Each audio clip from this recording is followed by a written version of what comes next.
Welcome back, everybody. It is officially wrap-up time. It's time for you to share what your outcomes were. We want to hear how much these treatments cost. Did somebody come up with a reasonable treatment? Are we going to be paying $1 million for some phototherapy today? But we have Erin, who's going to be leading the wrap-up. Please turn on your cameras. We want to hear from you. We want to see what you guys created, and you will have the opportunity to unmute. But Erin, you can take it away. All righty, let's hop to it. Okay, so I'm excited to hear what you guys came up with. Before we do that, I just want to get some feelers out, see what you guys were thinking, So same thing as before. You can either scan the QR code on the screen, or you could use the code, or you can also type your message in chat. But I want to hear what you found the most interesting or exciting about this lab and what you were working on. So just give it all to me. I'm really interested to hear what you all were thinking. And teachers, if you are next to those keyboards, please type in chat about how this went. What did you think was most interesting and exciting that your students found today? Don't be shy. We love to hear from you all too. Raise your hand. Hi. Raise your hand. Hi. Oh, hey, Largo. Hi. How are you? Fine. Oh, they're ready.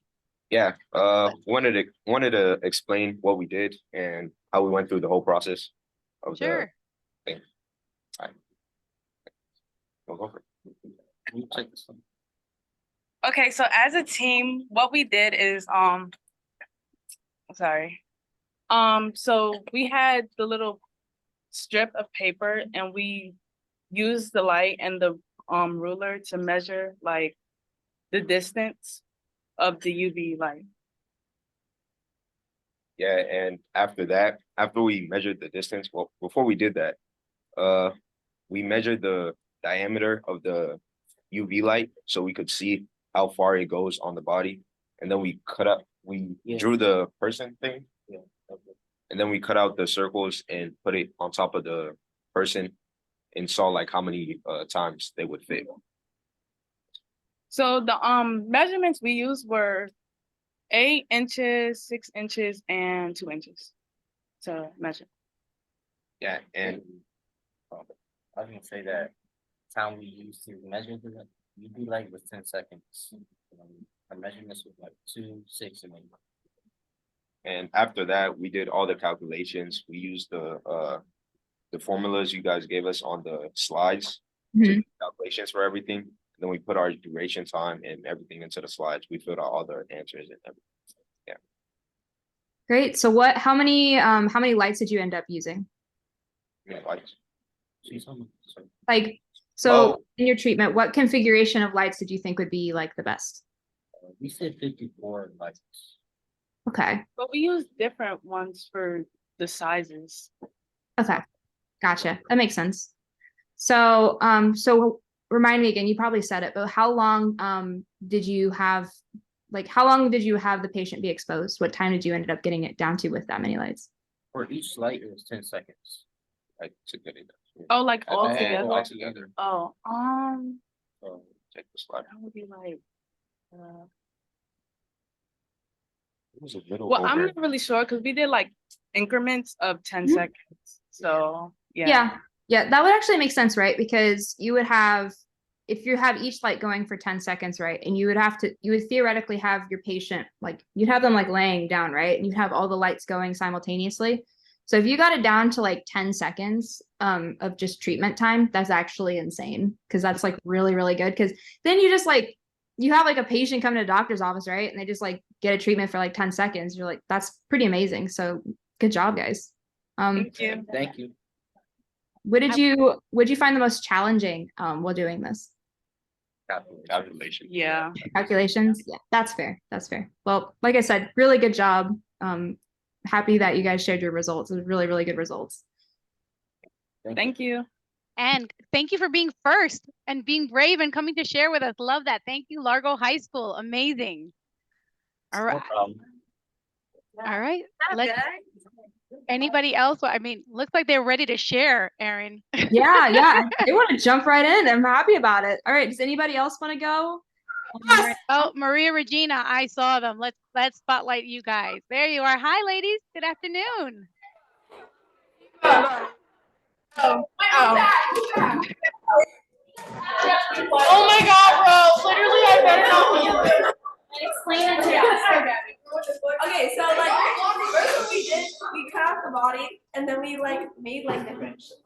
like side-shaped circles. Oh, sorry. Good. So then after that, we measure the circumference of each circle and The radius. the radius. Oh yeah. Measure the radius, and then we did the area, and then we converted it. Yeah, divided by 10,000. And then we took our flashlight and we measured it at different heights of how much would fill each circle. And then we did the same thing on the color changing paper, and we saw how the light changed and how it was darker when it was closer and lighter when it was farther away. Yeah, that's pretty much it. That's it. That's actually a really, really creative approach. So you guys kind of worked backwards. So you like actually were like figuring out, okay, so this is how many circles we want to put on the body, and then trying to go work backwards from that to figure out like how many lights would be. That's really smart. Good job. I didn't even think about that. Love it. Great job, Maria Regina. All right. Another group ready? Is there another group that's ready to share? Oh, Stepanak, I see hands up, but are you guys ready? If you want to chat with us, you have to unmute. All right, Aaron. While we wait for the next volunteer, you want to continue sharing your slides? Sure. Let's see what lights you what answers you guys were given. So, all right. So some of you said how light can be used as therapy was the most interesting or exciting thing that you guys saw. Jump starts, very nice. Color blue, I like that. The immune system is really true. That's a really good point. And calculations, yes. Math is used quite a lot in engineering in general. You will go like, for example, like in my engineering field, like I had to take quite a lot of math in my major. So it's really, really important to understand that. Okay, so I have a second part to this. And if anybody wants to share at any point, feel free to just jump right in and just, speak and all that. So what did you find the most challenging about this lab? Because when it comes to engineering in general, when you're trying to do any sort of like innovation or research, sometimes you have, sometimes it'll fail. Sometimes you have challenges that you'll incorporate. Give me anything that, you had problems with. Let's keep it on topic, people. I know you guys are having fun. Yes. Which is good. Actually understanding what to do. Yeah, sometimes it's really tricky to figure out the process of how to step through it, right? Because, that's a part of like research and science in general is like you have to come up with a protocol of how you want to do things. So like was mentioned with like the Maria Regina School, they kind of figured out how to, they figured out their method of going from, like a person, like a cutout and working backwards. And some people may have done it differently. They may have started with the lights and then moved forwards. So it's very interesting to figure out the best method of how to go about things. Finding the distance of the circles. Yeah, that's really tricky because you have to like hold the light like consistently, right? And you have to like rely on the person not to like move up and down and like hold it stably to actually like measure it. So that's definitely really tricky. Someone said, I don't know. That's a very valid answer. I feel you. Like sometimes you're just like, I don't know how to answer this. So Challenge Prep said finding the best distance versus light intensity. Yes. So that gets into a lot of what I was talking about earlier with trade-offs. So you're trying to figure out, okay, well, I got to figure out, how to get it where it's just right, so you're not using like, as Monica was saying, like $1 million phototherapy treatment, trying to cover like the entire body with lights. So it's very good to like figure out that. Deciding on the number of lights versus time. Yes, it's very good. How to draw the man. Yeah, drawing is hard. I've learned in engineering that drawing is a part of it, and sometimes you need to be a little bit of an artist with it, which makes it a little bit challenging, but it makes it a lot of fun. All right, so does anybody else want to share about any of their results at all? It could be, even if you didn't like come up with anything, you could just give me your thoughts or what you were thinking, like anything at all. I'm happy to hear about anything. Any group ready?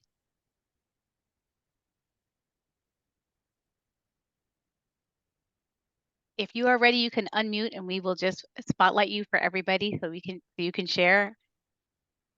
All Hallows, I see you close. There you go. All Hallows is ready. All right. Okay, so this is my first time doing something like this, and I did it by myself. but to make it easier for me, I made a figure of a person with the light sensitive parts strapped on it. And what I did was I used highlighter in certain colors to illuminate like the disease that goes on it, so it affects it throughout. And for my studies, when I did it for 2 minutes, I put it over the mouth part for 2 inches above it, and it got really red. And then I came to the conclusion that like the upper body was very sensitive, while the back or the other parts of the human maybe not as sensitive. I mean, the way I did it. And then for my calculations, I think that it'd probably take like 10 minutes of constantly doing it, maybe like once a week, to fully get rid of the disease or help nullify it for a while. So Very good job. Yeah, that's actually a really, really good method. I think that's really interesting too, because like something with it, with this like, you know, lab in general, right? It's like you have to figure out, you know, different parts of the body, like you were saying. It's possible that maybe like the face is more sensitive or the back is more sensitive to the light, and trying to figure out, okay, is there like a better like place to put these lights where it actually like maximizes your effect, you know? So I think that's really, really smart. I didn't even think about a highlighter. That's really, really like really good job. I really like your creativity. So great job. thank you. Have a good day. You too. Thank you. Thank you. That was awesome, All Hallows. All right. Anybody else want to share? Ready to share? I see some movement, but I don't see anybody unmuting. Alrighty. Well, if anybody wants to speak up at any point, feel free to unmute, and I'm more than happy to and excited to hear about your guys'. Is East Harlem, is that a hand up, East Harlem? No? Sorry, Aaron, go ahead. That's all good. So don't be shy. And if you guys also too like want to just like, you know, type in your thoughts in the chat too, that's also totally fine. I totally understand if y'all are really shy. It's totally okay. So I'm just gonna go through a little bit of like some wrap up stuff and answer some little bit of background information on some things, and we can go from there. All right. All right, so with regards to different career pathways with phototherapy, as I mentioned previously, when it comes to engineering in general or STEM in general, there's a lot of different like careers that you like come together to come up with these solutions. So in general, while there's a couple listed here, there's a wide breadth of people that are, sorry, I just have two screens showing. That is my bad. Here we go. In general, when it comes to that, you can do like any sort of career and really work hard and work with other people to come up with a solution. So there's just a couple listed here. So for example, as like the college ministers were talking about, you could go into graduate school, which is what I did. And from there, you can actually become like a research engineer and actually do research to figure out like, you know, solution to an underlying problem, like by getting like really nitty gritty into it, which is kind of what we were doing a little bit today. You can also become a technician as well. And then also like it's really important too, you can go immediately, like out of college and like do work with, sometimes it requires business, right? You need business background to actually have stuff function and like have a company that actually creates these products and like releases these products and gets them out to the public. So there's a lot of careers within engineering and STEM in general that come together that makes it really interesting. Within biomedical engineering as a whole, there's a lot of organizations and you can get involved with them. A couple to name here, BMES is a massive society, and every year they get together to work and collaborate and share research. And it's a really wonderful society if you're really interested in anything biomedical engineering, from orthopedics and like prosthetics all the way into like what I'm doing with tissue engineering and cardiovascular systems. Something else that I was also involved with in college was Society of Women in Engineering, or SWE. And that's a really wonderful organization that brings women together in engineering and really motivates everyone to, stay in STEM and really work towards getting more involvement in STEM, especially among women. You can also do internships and job opportunities. They also have programs for high schoolers sometimes, and it's across a wide breadth of companies, and some of them are listed here. So definitely, if you're really interested in getting involved in biomedical engineering, feel free to get involved. All right, so the skills you should have gained from this lab. So you have investigated the role of the light in the immune system. You figured out how to use clinical observations and research in order to create a translational product that can actually be utilized by patients in like a physician setting. So you've done literally the entire process of translational engineering in a very short time frame today. And you've also learned how to build a solution and collect data based on a problem. So in general, we've figured out that about 5 hours of outdoor activity is enough for light exposure to treat Grover's disease. But as I mentioned previously, natural sunlight can aggravate Grover's disease and UV rays, which, and also that also leads to cancer, right? So you really want to minimize your sun exposure, but you're also trying to do better and not have an itchy rash, which is really discomforting, right? We found that you guys should have found in general that the positive effect of sunlight could be attributed to blue light specifically and its effect on human T cells. And in general, we can actually take this idea of natural sunlight and actually apply it in a more clinical setting and create some sort of therapy, which is kind of what you were going off of today with the different lights and the different configurations. And in order to figure out whether or not that works within a clinical setting and matching the more native environment, you've actually designed the experiment and conducted tests to figure out whether or not that's a feasible option, which is always really important in translational engineering because you always want to make sure you're actually, targeting the population. Okay, so this invention is actually patented. So if you come up with any sort of invention at all, so whether it's just absolutely anything, if you have the craziest idea in the world, for example, going back to my previous talk, I was talking a little bit about the soft robotics dragonfly that was created at Duke's University. That idea is brand new and innovative, right? So you could actually patent that idea. So what you could do with it then is you get the rights to, make, use, or sell this invention for 20 years. And it's really important to make sure you get a patent so nobody can steal your ideas and, and all of that too. Something that also goes into patents as well is if you're interested in STEM, but you also want to go into something else, you could also become a lawyer. And there's a lot of engineers that are actually involved in patent law. And they're really, really important because they actually have the background to understand the nitty-gritty elements of a patent. So that's also another option you could go into with engineering as well. So now I'm going to talk about a little bit about some additional phototherapy treatments. So I know for one, we utilized the treatment for Grover's disease, right? But you could also utilize it in a lot of different areas. And there's a lot of research being done in utilizing light therapy in these areas. I think the one that's most known is seasonal affective depression, or SAD. So with that one specifically, right, it's based on the fact that different areas of the world, say for example Alaska, right, in the winter they barely get any sun at all, and it may cause depression actually. So a lot of research has gone into, and was actually established within the 80s, of utilizing these light boxes to actually simulate an actual sunlit environment and actually treat the depression of an individual. And now it's being utilized as a first line therapy for SAD. Another area is cancer. So for example, photodynamic therapy is being utilized. With photodynamic therapy, they are utilizing drugs and other things that are activated only by light. The reason why this is important is sometimes with specific cancer drugs, right? You have to administer them systemically. So for example, chemotherapy, right? You have to stick it in an IV and so the patient will get the whole thing. But sometimes that's really toxic and damaging. So with stuff like that, you could utilize a drug that's only activated by light. You can regionally activate it. So if you have breast cancer, you could only activate it in the area of the tumor, or you could have it activated anywhere else that has the cancer. So that way you're not getting the complete, systemic effects that are really awful. Currently this treatment is FDA approved to treat lung cancer and skin cancers, but there's a lot of work as well in utilizing light to, inactivate and activate T cells we were talking about, especially with incorporating different elements to cause them to have different effects as well.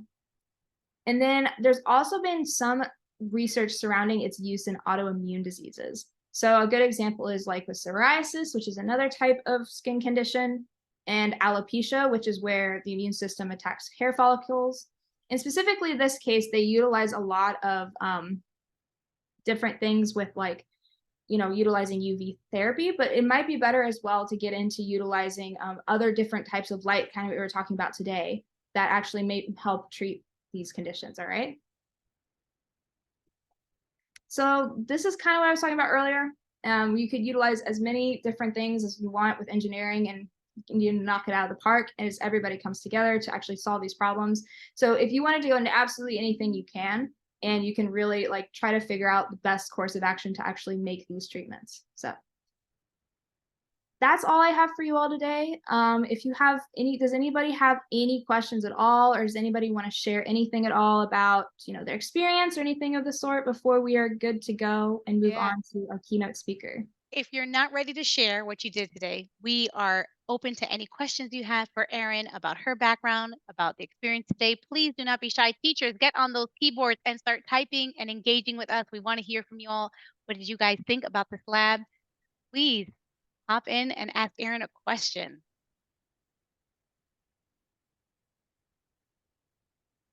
I see some people moving to keyboards. Oh, All Hallows has a hand raised. All right, All Hallows, you can unmute and go ahead.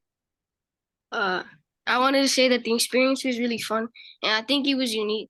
It got us to come together like peers and make new friends. And I also think that it helped a lot with the understanding of phototherapy. And I really, really want to learn more, as it was very intriguing. And I'm surprised that it can help with diseases in sunlight and how UV rays can affect everything.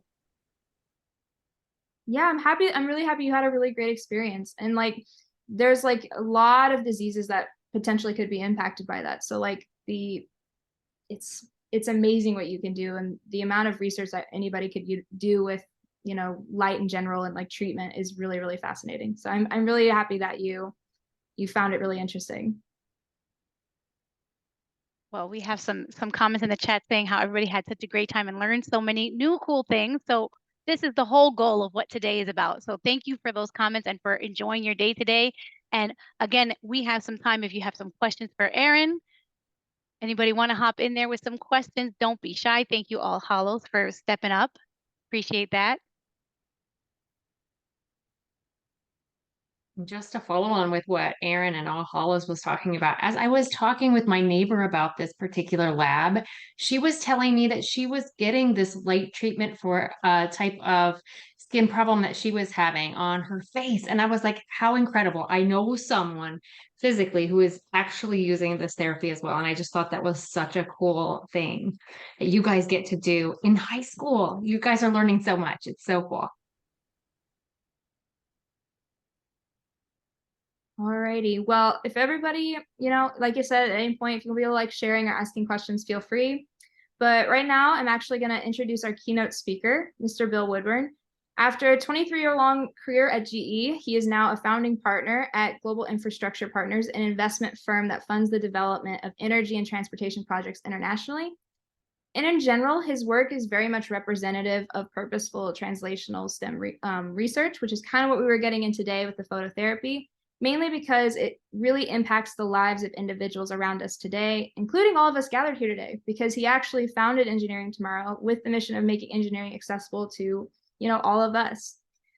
Additionally, as I mentioned previously, he developed the patented phototherapy treatment for Grover's disease that we actually discussed today. And notably, he was recently elected into the National Academy of Engineering, which is one of engineering's most prestigious honors. So please join me in welcoming Bill. Thanks, Erin. Can everyone hear me? Yes. Yes. Okay, very good.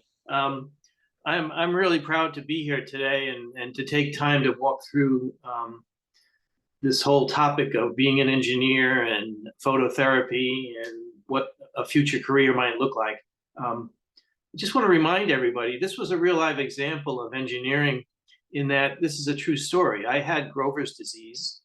It was preventing me from sleeping at night because it got so intense with itch. And there was no cure. We tried several things and nothing worked.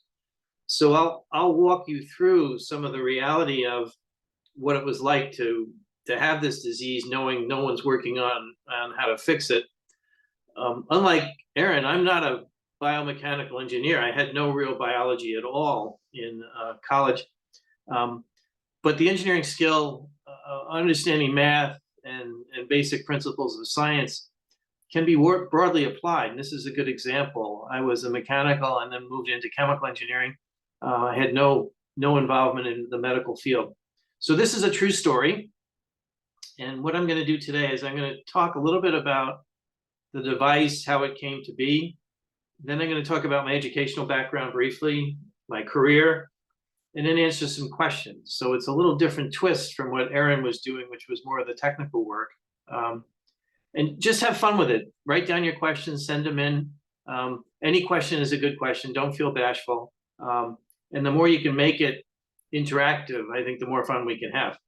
So let's get started, and I'll have Megan or someone flip the slides for me. Okay, I'm going to start with the background, and I guess I don't really have slides. I'm just going to be talking from top of my head. Yep. There's a saying that necessity is the mother of invention, and what that really means is when you're the one affected by a certain situation, you have more of an incentive to figure out how to solve it, get a patent if possible, and that was true here. When I had Grover's disease, the dermatologist couldn't give me any real solution or relief. And ultimately they told me, they think the best thing for me to do is to take some medicine that deadens the brain's ability to feel itch. Well, that didn't sound like a good solution to me because I didn't know what else it was going to do to my brain that may not be so positive. So I started thinking about the fact that this disease has some interaction with sun because it goes away in the warmer months when I'm in the sun and it comes back in the winter when I'm not. And I thought perhaps it has something to do with vitamin D3. And I think we've all heard from our parents and others that the sun helps the skin to synthesize D3 into your body. And what I did with my internist, my doctor, was started taking large quantities of vitamin D3, hoping this would be the solution. Now, why did I do that? Well, the doctors failed with all their ointments and different solutions that they could put on the skin. And I thought, okay, I can't just live with this, and I'm not going to take the drugs that affects my brain. So let's try D3. It's the easiest. I can just take a vitamin. So we took my concentration in my blood of D3 up to 7 times normal, and it had no impact on the disease. Still remained itchy, still remained very angry looking lesions of red. So that wasn't working. And then I stumbled on some research. I started reading about skin disorders, and it was Georgetown University did some research on mice. And I never knew this, but mice have a similar immune system to human beings. They have B cells and T cells. What do you think is different about mice, though, that you would never conclude studying them with different wavelengths of light would be interesting? What is it about a mouse that makes that curious? They're nocturnal, so they're never in the sun. They sleep during the day and they move around, probably in our houses between the attic and the walls, unfortunately, but they're not in the sun. So I thought it was unusual that Georgetown would be studying mice to understand sunlight or light on the immune system. Be that as it may, my curiosity still remains, but in the end, by their work on mice, I was able to make a device to replicate 5 hours of sun in Connecticut, where I live, during the beginning of summer when the disease goes away. And your experiment was about doing just that. Then the question becomes, what's the parameters around your design? How many lumens do you need? How many watts per square meter? How much surface area do you have? What kind of time do you need to have in front of that light? And designing it so that it's doable in a doctor's office. You don't want to spend 5 hours in a doctor's office to get the same sunlight you would get in nature. So all of that went into the design, and my criteria was I thought 20 minutes would be adequate in a doctor's office, and hence size the lighting to produce that effect. So how did it happen?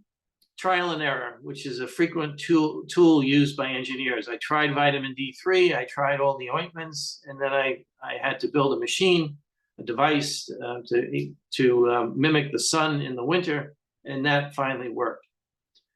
This is an interesting process, though, because the medical world looks at this as you just skipped 10 or 12 years of fundamental research.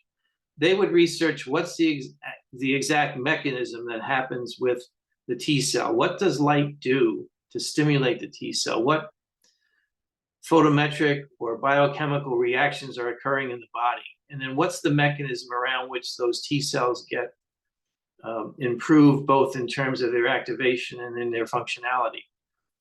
So now, as I try to think about producing a product and commercializing it, most of the FDA work, the Drug Enforcement Agency that approves these products, want me to go backwards and figure out the mechanisms, whereas as an engineer, I jump forward. So there's different ways of approaching problem solving. I happen to pick the fastest. Why? I had the itch. I needed a solution. I didn't need 10 years of research. So that's why necessity really is the mother of invention.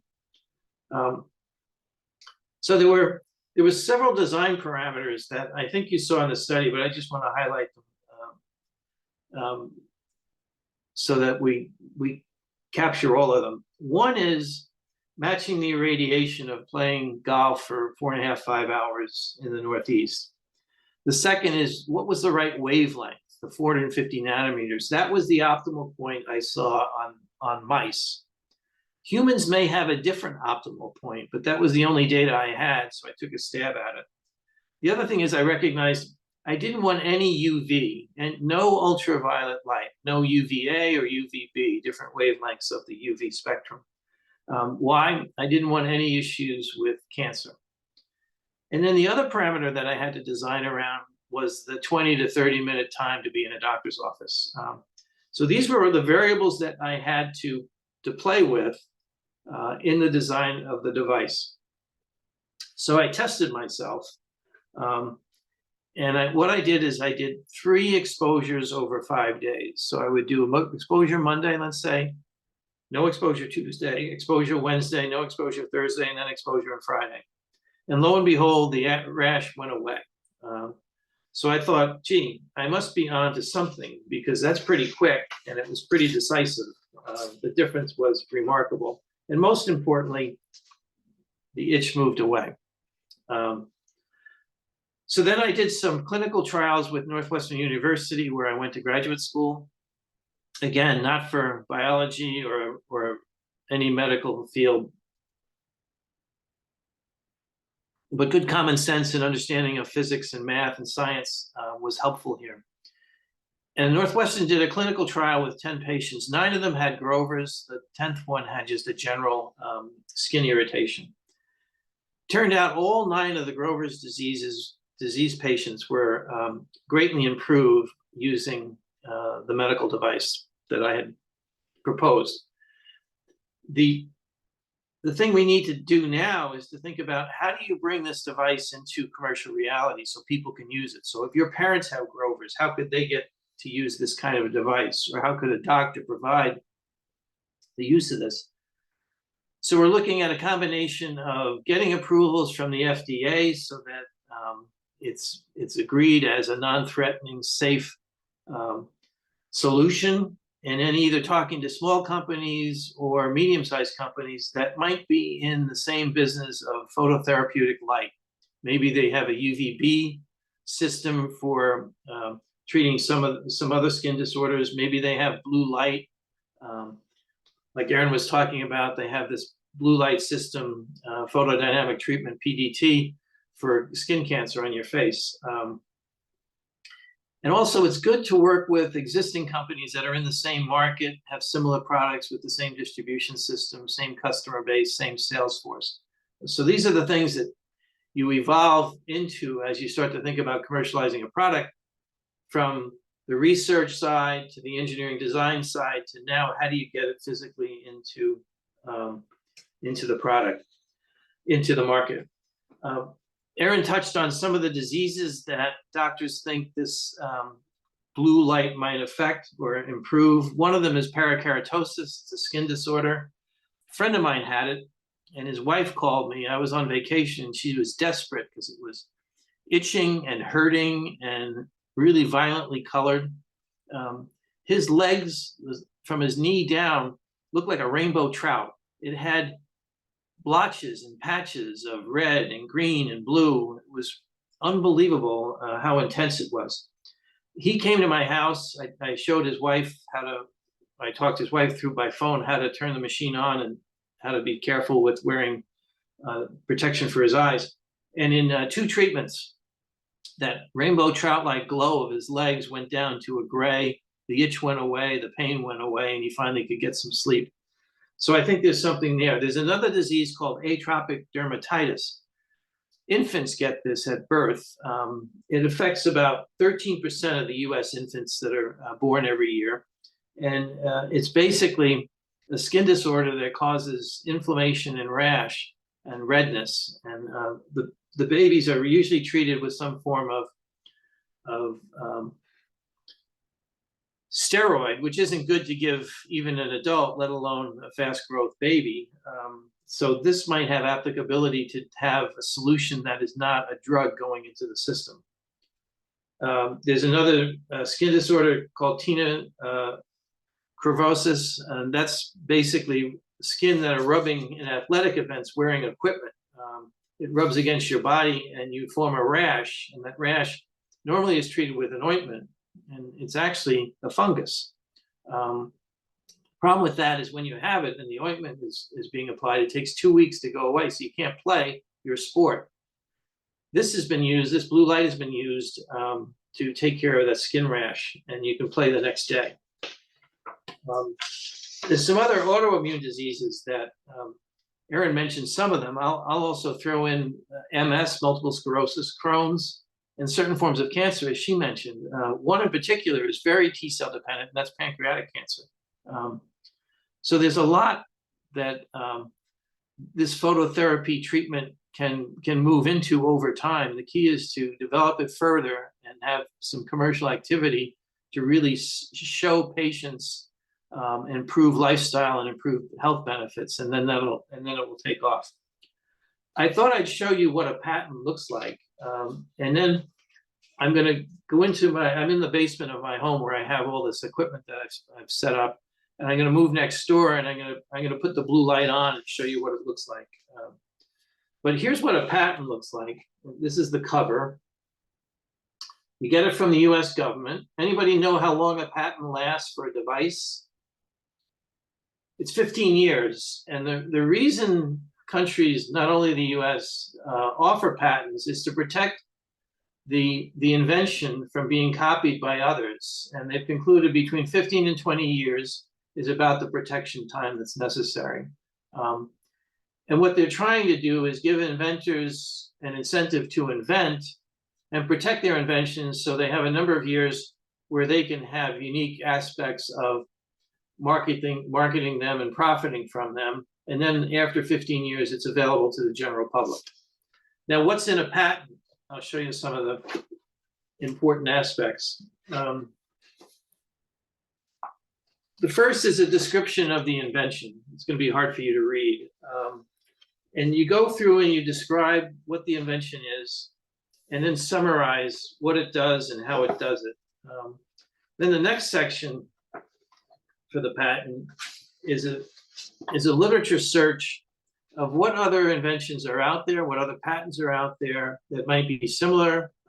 You have to point out the differences, and then go through a literature search of all the publications that might touch phototherapy.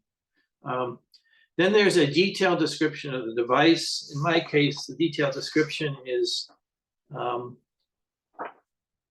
2, 3, 4, 5, 6 pages. And they're really small type. You can see how small the print is. So it's a really thorough definition of the invention. So that's what composes a patent. And there's several ways to pursue getting one. One is you can do it yourself, and you might see on TV once in a while, there's different companies that will talk to you about how they can help you take your invention and make it a patent and give you advice and books that'll show you how to do it. The other way is to use a patent attorney who's skilled in dealing with pulling these things together quickly and then approaching U.S. Patent Office in an efficient way. I ended up using an attorney because I was doing this in part-time mode. I was working full-time, still in with my firm. I didn't have time to do this. Instead of watching football, I was trying to figure out how to make a device. So that was what was happening. So let me move my computer over to the device, and I'll show it to you, and then I'll turn it on.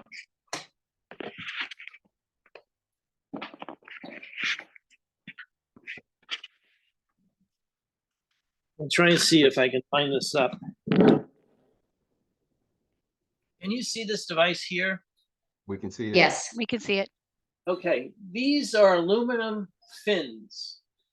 What do you think those fins are used for? They're used to dissipate heat from the LED light. This LED light is generating heat through the DC power that's applied to it. And then inside the light structure are these little LEDs that will light up. They're all in the range of 450 nanometers of wavelength. So they're all on the same wavelength. And each of these lights, there's 2 of them, is 200 watts. To give you an idea, some of the skin treatment comments that we have, those lights are usually 4 watts.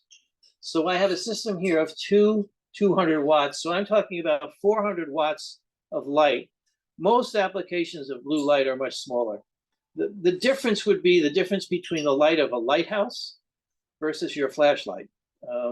It's a huge difference in terms of the intensity of the light. There's also these glasses that you have to wear to protect your eyes from the retina being attacked by the blue light. It basically could burn out the retina. So I'm going to flip the light on, and I'll leave it on for a few minutes. Normally LEDs, you'd let them warm up for 5 or 10 minutes before you would expose yourself so they're at peak performance, but we'll just do it for maybe a minute.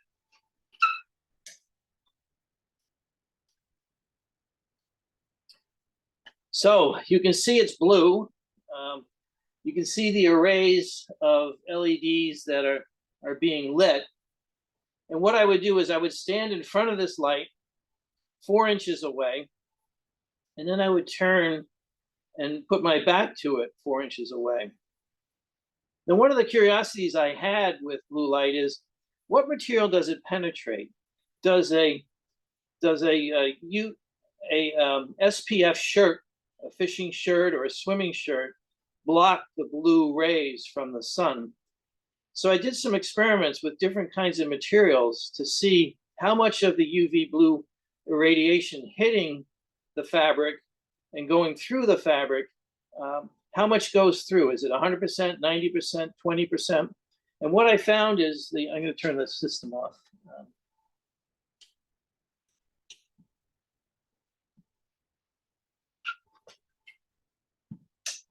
I couldn't see the switch with my glasses on. What I found is cotton shirts, 90% of the wavelength penetrates. The SPF shirts, swim shirts that you wear, or shirts for fishing, 90% penetrates, so you only lose 10%. I have a wool t-shirt that you wear for colder climates, skiing and things like that. 90% was blocked, so only 10% of the light went through wool. The reason for that is the density of the fibers. So when you think about if you're skiing and you have a ski jacket on, that's going to block all of it. So you're not going to get much UV. I'm sorry, you're not going to get much blue light, and you're protected from the UV by this clothing. At the same time, it's curious to me that if you're playing golf with a cotton shirt or a SPF shirt, most of the light is passing through. So I think that's another reason why during the summer the sunlight was beneficial to me, even though I was wearing shorts and sometimes a full-length long sleeve t-shirt. So that's some background on the experiment, and I could tell I was listening to some of your questions and some of Aaron's introduction. You had a good instructor giving you a good feel for what this device was all about. So I won't spend any more time on it, but you're certainly able to ask questions if you want later on. So let's switch to the second part of this presentation, and that's my educational background. First, where I grew up. I grew up in Queens, New York, from a lower income family. I had a really great mother and father. They just didn't have any money.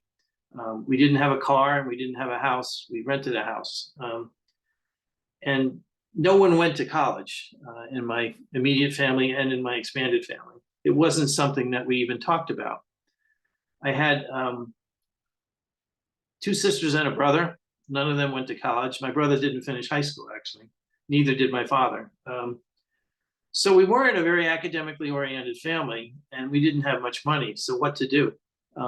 I applied to the United States Merchant Marine Academy, which is a federal academy like West Point or the Naval Academy. And it was really a good spot for me because it was free. You're nominated by a senator or congressman from your geographic location. And you go through a normal college application process. The nice part about it is it was free, and I didn't feel like I was burdening my parents with loans or any of the requirements to pay for, let me call it, a civilian education. I did have an obligation. I had to serve in the Navy for 5 years as a reservist, but that was quite an easy obligation, and I didn't even have to do active duty because it was at the end of the Vietnam War and they had surplus of officers. But one thing for you all to think about is the federal academies. There's West Point, Army. There's Annapolis Navy. There's Air Force in Colorado. And there's Coast Guard. Coast Guard is part of the Department of Transportation. All the other academies are associated with a branch of the military. It's free. It's a great way to learn engineering and science and math. You learn a lot about leadership. Then I went to graduate school at Northwestern University outside of Chicago in a town called Evanston. This was a really good thing for me to do because I had a very practical engineering background at the Merchant Marine Academy. It was a combination of mechanical and marine. But at Northwestern, I had more of a theoretical background, and it was chemical engineering and some environmental engineering. There's other things you can do. There's junior colleges if you don't want to take 4 years of your life, or if you don't have the financial ability to go to a 4-year college, where you can study various fields of technology ranging from electrical engineering. I have a friend who did that, and he became an electrician, and he built a really prosperous business with several locations in the Northeast. You can get into computer work with network design, trade schools on HVAC, heating, ventilating, and air conditioning. Really important topic with COVID and disease control through the quality of air that's being sent through a house, a hospital, a train, a plane. Plumbing, millwrights, welders, chemists in labs that are on the bench, a whole host of technical careers. So if you get turned on by math and science, there's lots of options to pursue engineering or technology in various ways. So when I finished Northwestern, I went to work for a company called Union Carbide, and I was working as a chemical engineer. Fascinating project. I just loved it. We were converting municipal garbage to fuel. It's still something that's being worked on today. And when I went, it was 1974, so a long time ago, well before all of you were born. I worked on that project for several years. We had a pilot plant that was operating 200 tons per day of municipal waste. And we would run the processing plant 24 hours a day until it broke down. Then we would go back to New York. It was in Western New York near Buffalo, to our engineering facilities and rethink what failed, what could we do to prevent it. And we put the fix in place and we go back and run the process again. And through trial and error, we got it to run on a consistent basis. So I did that for several years. And then I was transferred to Houston, and I worked on further applications for industrial gases, nitrogen, oxygen, hydrogen, and others to be used in the petrochemical industry. Then I left engineering and I went to a consulting firm called McKinsey. They were located in Houston, but they're worldwide. And my engineering background was invaluable. Most of the people they hire are business school graduates. I didn't go to business school, but I had a good understanding of the refining and chemical industries, the whole petrochemical complex, which is big in Houston. So they hired me, and I did a lot of work in strategic planning, operations improvement to make profitability improve, and to improve the organization's execution capability. And that was a great experience because it took a technical background engineer, me, and gave me a business background. And I got used to the language of business, accounting, finance, understanding the balance sheet and the income statement. And it was really a launch into a very different career. 4 years after doing that, I was recruited away by General Electric, and I was heading up strategic planning and mergers and acquisitions, buying businesses for the lighting business located in Cleveland, Ohio. I did that for a number of years. Then they sent me to Europe, and they made me head of the European lighting business. And I worked on 2 acquisitions, 2 companies that would get us into the lighting business in a bigger way and have a greater market share. So here I am, a young man with 2 young children, and we moved to London, and we carve out a life in London. And I worked on acquiring a company located in Hungary called Tungsram. It was a large lighting company serving Russia and East Europe and the Soviet system. We bought the business before the wall came down, so I was negotiating with the communist regime, and I would use the U.S. ambassador's office. His name was Palmer, to make calls that were kept secret and were free of eavesdropping. I would call the then chairman of General Electric, Jack Welch, and tell him what was happening, because all my other ways of calling were tapped.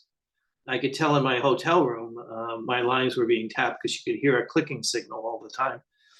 And they would go through, while I was at work or working during the day, they would go through my room. I could tell things were moved around. So it was a very exciting period of life to be over there. I was safe. I was never worried about safety, but it was just unbelievable to think a young engineer is acquiring a business in the East Bloc. So we did it. It took a year of study, and it was the largest acquisition ever in the East Bloc by an American company.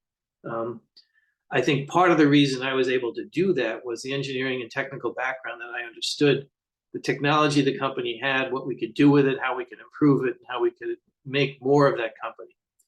I stayed for another year, bought another company in Britain, and all throughout the UK, and merged the 2. So I had a job of running these 2 businesses now and merging them so we could get one more powerful centralized location and business. I then went on to GE Plastics, where I ran a division of GE Plastics, then GE Capital. And I ultimately became the CEO of GE Specialty Chemicals and Materials and GE Infrastructure. I had about $4 billion worth of revenue in several different lines of businesses, and decided to leave GE, and through a recommendation of a friend, started talking to some bankers, investment bankers from Credit Suisse, that were thinking about starting an infrastructure business. They were interested in me because I had been running some infrastructure businesses for GE. And lo and behold, it turns out the 2 first investors were Credit Suisse and GE. And GE was really excited to have me in the business because they knew me, they trusted me, and it was sort of easy for them to communicate with me. And then Credit Suisse, where the bankers came from, felt comfortable because they knew the bankers. So we got enough money to get started. And the first acquisition we made was a small airport on the east side of London called London City Airport. And we had huge improvements in that airport from the very beginning, day one. And that really helped us to convince other investors that we could not only buy these kinds of assets, but we could greatly improve them. We could give customers a far better experience. We could show the airlines improved ways for running their operations. And we really hit a home run on the levels of service improvements that we provided. Let me give you an example. One of the worst hassles when you're going through an airport is the security line, right? You have all your bags, you might have a couple of children. It's winter, you've got coats, you've got all this gear. Everything is just disheveled, and the line is often unpredictable. It could be 15 minutes, it could be an hour. So you end up having to show up early. By the time you get through it, you're all disgruntled and unhappy. We took engineering principles and redesigned the whole security processing system. Our system runs 4 times faster. The line is 98% of the time less than 10 minutes. So you have a reliable time schedule that you could draw upon. We do it for half the cost. And most importantly, we detect weapons 3 times more effectively than the slow system.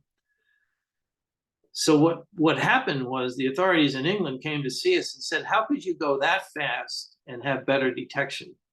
We just engineered every step of the process. We did something called debottlenecking. We looked at, it's a chemical engineering term, frequently used to talk about what are the constraints in the process to allow you to go faster and produce more. Fix each constraint and keep working it. And we ended up in about 2.5 years coming up with a design now that most airports are trying to still mimic, and that was about 12 years ago.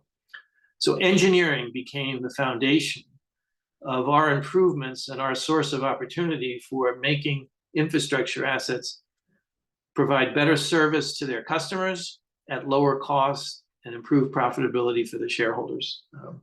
So a very exciting, rewarding career that is at the base is that of engineering and optimization.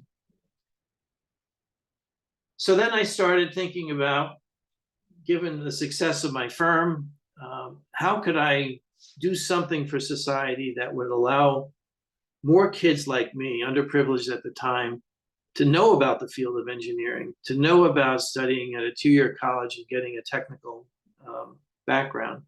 And started Engineering Tomorrow. An engineer and I that work at GIP Eric Anset started teaching a class of about 10 kids. And I realized very quickly how much work that was, and we were only reaching 10 children. So we started doing bigger labs in high schools, mostly in Metro New York, New Jersey. And we started inviting kids to come to the gym, and we would do a 1-day program where they would do an experiment, say on wind turbines and the design of turbine blades for optimizing energy conversion from wind. And then we would do a water treatment lab, and we would do 100 kids. And we thought that was great. And then we decided, well, if we could do these labs but invite other neighboring schools, we could maybe do 500 kids or 300 kids. So we're on that march. And then we started working with the diocese in New York and built a couple of labs for serving those kids and others in those metro areas. We had one in Preston High School in the Bronx, and we had one in Staten Island. Then COVID hit. And we realized we couldn't reach the kids because they were at home, schools were closed, but we wanted still to teach engineering. So we worked on digitizing the program and reducing the lab requirements so that we could put it in a shoebox size box and ship it to the kids right at home and get them on a Zoom call and walk them through the experiment. And we found that solution allowed us to reach the kids extremely effectively. It was not as good as face-to-face, but almost. And it had some other advantages. The kids could do it at their leisure. They could connect when they wanted to. They could watch a recording of it. And it was a whole lot more flexible. So then COVID subsides and they're back at school, and we're working with STEM teachers, and they like the fact that they don't have to schedule a particular time. They don't have to put kids on a bus to go to a central lab. And it started to take off. And so last academic year, we taught 128,000 students. And this year, we're on a run rate to reach over 400,000 students. My colleagues at Engineering Tomorrow were saying it's gone viral. And they're right. We're getting the connection and the connectivity and the benefits of people discovering that Engineering Tomorrow has some unique curriculum with 22 different labs taught by engineers, designed by engineers, and delivered by engineers that give kids a better connection to how math and science is practically used. And you had a good example of that with Erin and how she was able to use math, science, biology, a little bit of mechanical engineering, understanding wavelengths of light. And the end result is a device that cures a disease. So that's why Engineering Tomorrow exists. It's largely an engineer building a business that hired, now I have 50 engineers at engineering at Global Infrastructure Partners. And the firm has over 400 employees, and the assets we own are all over the world. Some of them you might be familiar with: Sydney Airport in Australia. We own Gatwick Airport in London. We own an Italian high-speed rail system called Italo. We own the largest freight railroad system in Australia called Pacific National. We're one of the largest producers of renewable energy, solar, wind, and battery in the US and in Asia. We're a huge investor and operator of LNG facilities that take plentiful natural gas in the US, liquefy it at minus 270 degrees Fahrenheit, and then ship it in these vessels that are designed to hold pressure and gas in a liquid form to the likes of Japan and China and other parts of the world. So it's a very impactful business. We spend a lot of time making sure our service is excellent, our safety records are excellent, and it's been a marvelous career that the whole foundation has been that beginning years of going to school, studying engineering. So with that, I'll open it up to any questions that you might have. I think we got some advanced questions as well. So if people are shy, we still have some questions we could go from. Yeah, what an outstanding presentation, Bill. Just happy to be a part of this team. We pulled together a short kind of presentation slide that kind of goes over the questions. Can we clap it up in the chat? This was an outstanding presentation and a demonstration of how you can use engineering to solve so many different problems. One of those, which I could share, that Bill has been prominent in trying to help me with. I've struggled with cancer and needing to use phototherapy, and he's given just outstanding advice and even offered to me to let me use some of his innovations. So I'm very appreciative. I'm going to jump right in to this wrap up. First of all, we just want to highlight, I don't know if you saw this morning, Bill, but there were some students that were not only from Maria Regina High School killing it with engineering, but they had a lot of fun doing it. And I think that is the brand of Engineering Tomorrow and engineering in general. It's challenging. You can change lives, but you can have a lot of fun. So here's our first question for you. And I'll start the first question and Erin will jump in with the next one. Did you always want to be an engineer, and why did you choose it? Well, first off, I didn't know what an engineer was. So I didn't really know I wanted to be an engineer. As I was getting to the point in high school, I think it was probably sophomore year, I was starting to think of college. And as I mentioned, no one went to college, and I was influenced largely by sports. I played basketball and track and field, and my coaches were telling me about different schools that I might want to think about. One of them recommended the Merchant Marine Academy. So I went to look at it with my mom, and I really liked it. And they had 2 degrees. They had an engineering degree or a transportation management degree.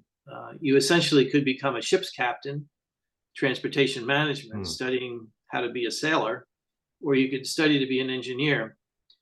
And the reason I chose engineering is in physics, my senior year, the dots were connected for me with different labs in how you could use math and science, thermodynamics to predict outcomes. And I was fascinated by it. I was fascinated that you could take heating up water and creating steam and predict the exact amount of energy that you would require, the amount of gas the Bunsen burner would have to run before you had steam. And it just fascinated me to be able to think of all this math and science that we were playing with all through high school has a real purpose. Because before that, it was just math and science. It was just take a test, learn the material, take the test, and hope you do well. I could connect the dots. So that's how it happened. I didn't always want to be an engineer. I stumbled into it, and I'm thrilled I did. I think that's the game changer as well with Engineering Tomorrow. Not just helping students, but helping teachers take what these principles in science and physics and chemistry and biology and turn it into something tangible, right? That students can work through this engineering design process and say, this isn't just theory, it's not just books and homework, but this is something that I can develop, I can innovate. So great answer. I'll hand it off to Erin, who did a great job today. She really did a great job to ask you the next question. All right, so this one was just recently asked in the chat, but someone asked, did the Navy fund your postgraduate education like a GL bill for officers? Yeah, there was a GI Bill for officers and enlisted men, but I didn't use that.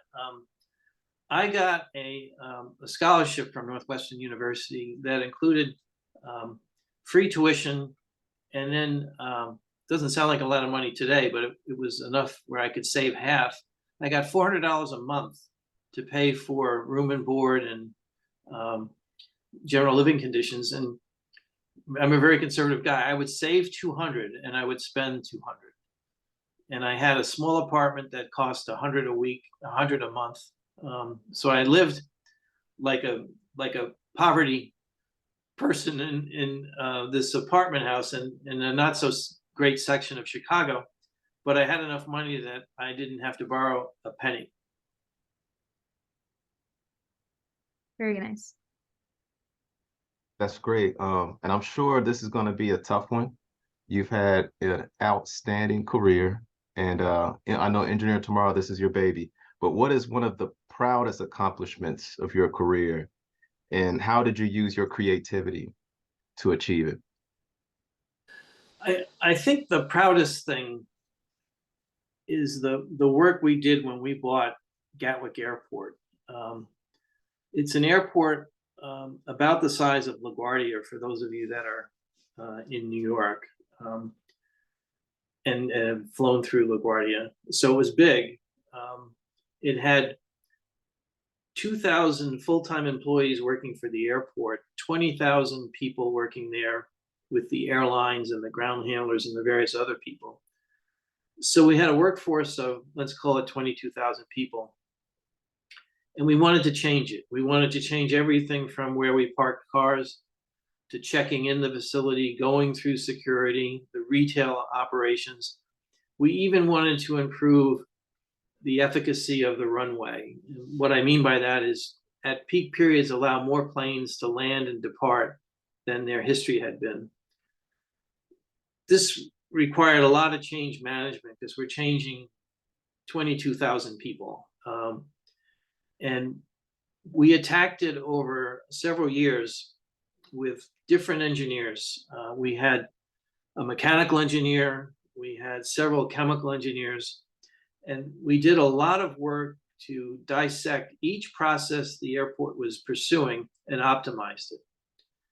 And the reason I'm so proud of it is we have the most efficient airport in the world at Gatwick. Wow. We land and depart more aircrafts per hour than any facility in the world. They thought they were really good at it and weren't trying to get any better. And we went in and we looked at how to re-engineer everything from the taxiways to measuring departure times at the gate to controlling near inbound and outbound air traffic control. And we optimized. To give you a feel of the economics of it, we added 10% more capacity during the peak periods, which is when you need it, and it sells right away. The airlines make the most money, so they took those slots that we created and bought them up right away. 2 engineers worked on that single project. We spent a couple of $1 million in capital to improve the exits and entry ramps. And we ended up generating $1 billion of value to the shareholders in that exercise. So think about that. 2 engineers, only 2, generated $1 billion of economic value. extremely safe, very efficient. We did the same thing throughout the airport, and we grew the performance of the airport. We became the highest service level airport in the country, in the UK, and then throughout Europe. We were the envy of every airport in the world. And so that's probably the most creative, complex. And the reason it's complex is you had to convince people to change the way they did things that weren't employees of my firm. They worked for British Air. They worked for Air France. They worked for SAS in Scandinavia. And we had to win their hearts and minds. Sometimes we did it by embarrassing them and having other airlines go ahead and do it and look so much better and be so much more efficient. They then would finally raise their hand and say, we want to be part of this. So it was a combination of selling them on the importance of changing and then demonstrating it and then embarrassing them by not participating. It was complicated, but very rewarding. Again, at the bottom of all of this change was science and math and optimization work by engineers. Eric Einstedt, PhD chemical engineer, University of Minnesota. Some of you know him. Yeah. Yep. And also Glenn Johnson, mechanical engineer, BS, Penn State. Yeah, what people don't appreciate is a lot of times they think of engineering as just product, but even more challenging is processes. And like you said, people, that's not easy. Yeah. Bill, the questions are rolling in the chat. We're going to have to give you like 10 minutes of just quick fire, and they are great questions. Okay. So someone said, what are the high and low experiences that you faced in your career? The lowest was I was asked to run a division of GE Plastics called Industrial Diamonds. And when I got there, I found the business had lost its efficiency. It was no longer competitive. It really needed major change, and it wasn't run the way I was used to running businesses. And I had to convince my boss, the people that were working there, and the senior management of the company that we needed a big change. The way I did it was quite unusual. I was studying the business when I first got there as to what's the cost structure, how important is material cost, how important is labor. And I worked the midnight to 8 in the morning shift, and I worked the 4 in the afternoon to midnight shift to see how the factory was working. And I noticed we were throwing away a tremendous amount of product relative to what we were producing. And we were producing industrial diamonds in 45 minutes. Nature produces a diamond in 2 million years. So we were accelerating the whole process and collapsing it into less than an hour. But we were wasting a lot of materials. So I asked, where does all this material go? And for every pound of finished diamond, we were throwing away 65 pounds of material. So it's massive. And they said it goes to a landfill. So I had a plant in Ohio, Columbus, Ohio, and I had a plant in Dublin, Ireland. And I also knew there was a plant in Ireland from De Beers, our biggest competitor. And I had a sneaky suspicion that De Beers was producing more diamond than we were, more efficiently. So I sent 2 engineers with some rubber boots and some shovels, and I had them follow the waste disposal trucks leaving the De Beers factory to the landfill. And we basically uncovered all the materials to re-engineer what their cost structure is based on what ours are. And there was a funny thing that happened. I think when you're creative, good things come in ways you never anticipate. A lot of the materials were buried with newspapers. What's on a newspaper that could help us understand how they were evolving? A date. So we could see over the last 4 years how they had changed their processes and how some of their fundamental components were getting bigger and bigger. So we found the material that they were compressing was about the size of a Coke. Our material that we're compressing was about the size of a Coke can. The materials that De Beers were pressing was about the size of a gallon paint can. That's a huge difference. They basically had 4 to 5 times the scale we had. So I would hold those things up to the hourly people in the factory. I'd hold them up to my boss. I'd hold them up to the salaried employees. And I held them up to Jack Welch and the senior leadership of GE. Everybody wanted to change. That's how I answer your question.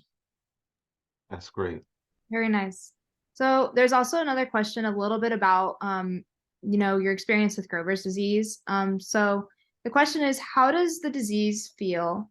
And how did you find blue light? And how long did the process take to actually getting it patented? Yeah, well, the disease, first off, it looked terrible. You had these red blotches that frequently would go into like lesions. So it had a little scab and they'd be on your chest and back. So you didn't want to go to the beach. You looked like terrible. That was one aspect. Worse than that was the itch. And probably the thing that bugged me the most was how it would go away and come back every year. It would come back, let's say January, and go away May. And I was tormented by the fact that nobody knew how to fix it. No one knew how to treat it. So once I finished all the treatment with the dermatologist, and then I moved into my own mode, I tested vitamin D3 for about 4 months, did nothing. And it took me, once I read the Georgetown University work on mice and how blue light affected mice, it took me 4 months to have a device, which was pretty fast. Mm-hmm. And of course, that research from Georgetown highlighted the importance of 450 nanometer wavelength, which is the blue spectrum. That's how I discovered blue. So for a follow-up question on that, did it take you 4 months to develop the whole like treatment, or did that also include the patent as well? No, 4 months for the treatment and my cure. The patent took 1.5 years. Okay. That's pretty fast, I would say, for like a treatment in general. So yeah, it was. Well, that was absolutely amazing. Could we give one more big shout out to Bill Woodburn, not just for this presentation, but also for Founder Engineering Tomorrow. We just can't thank you enough. Everything you said was so loaded.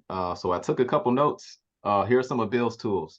One thing I love that you said is necessity is the mother of invention. And without a need, there's really no product, or engineering. And then recognize that engineering is evolving as we should. I'm always trying to grow. That's great inspiration. And then last but not least, engineering is not just products, but it's people and processes. And some of these companies that you've bought and you've improved through processes and process improvement, I wonder if the company would not have been able to survive had you not done that. And jobs would have been lost, and important products and services would have been lost. So great job for what you're doing. Last but not least, you all may not know this, but Bill Woodburn has been elected to the National Academy of Engineering, which is extremely hard to get into. So we're praising you for that as well. And Aaron, again, you absolutely killed it. Thank you all again for this great session. We can't wait to see you in the next one. I'm gonna hand it off to our MC, Monica, for next steps. Thanks again, Bill. We really appreciate you. Well, Thanks, Aaron. You guys, we couldn't have done this without you guys, so appreciate it. So back to you. Thanks so much, Bill. Thanks to Aaron and Milton for assisting and leading today. But thank you to the students who were so engaged today, had phenomenal questions, had a great participation. We loved seeing your designs. I see that my partner, Jen Scott, has put in the chat the exit ticket. We love to hear how your day went. Please don't forget to complete those exit tickets. We look forward to hearing that students not only have exit tickets, teachers, you have exit tickets too. So please share with us how you found the event today. Looking forward to the next one. We have our next event coming up in November 15th for bioinformatics. Make sure your teachers sign up for that, and we hope to see you for that as well. Thank you, everybody. Have a great day. Phenomenal work across the board. Thanks so much. Thanks, Monica.